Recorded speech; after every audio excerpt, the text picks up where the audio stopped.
Age కూడా 16 years. She become to queen to some Kingdom queen ఈమె కూడా. So ఈయన నుంచి పెళ్లి చేస్తారు. ఇతను ఈమెతో బాగా లైఫ్ని బాగా హ్యాపీగా స్పెండ్ చేస్తూ ఉంటాడు. తర్వాత at the age of 29 years అన్ఎక్స్పెక్టెడ్గా కింగ్డమ్ని విజిట్ చేయాలని చెప్పేసి బయటకు వస్తాడు. అంటే కింగ్డమ్ అప్పుడుదాకా బయటకు వచ్చినాడు. అప్పుడుదాకా అంటే 29 years వరకు ఇతను బయటకు రాలేదు. ఎంతసేమన్నా ప్యాలెస్లో ఎంజాయ్ చేసిన లైఫ్ని. 29 years తర్వాత ఒక్కసారి ప్యాలెస్ని చూడాలి.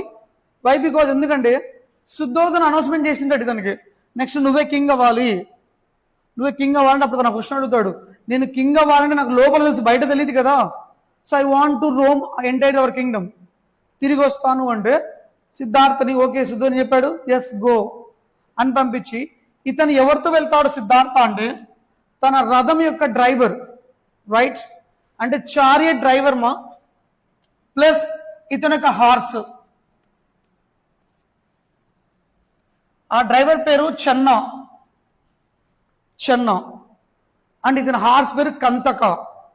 Horse name is Kanthaka and the person name is Channa. Channa ఎవరు?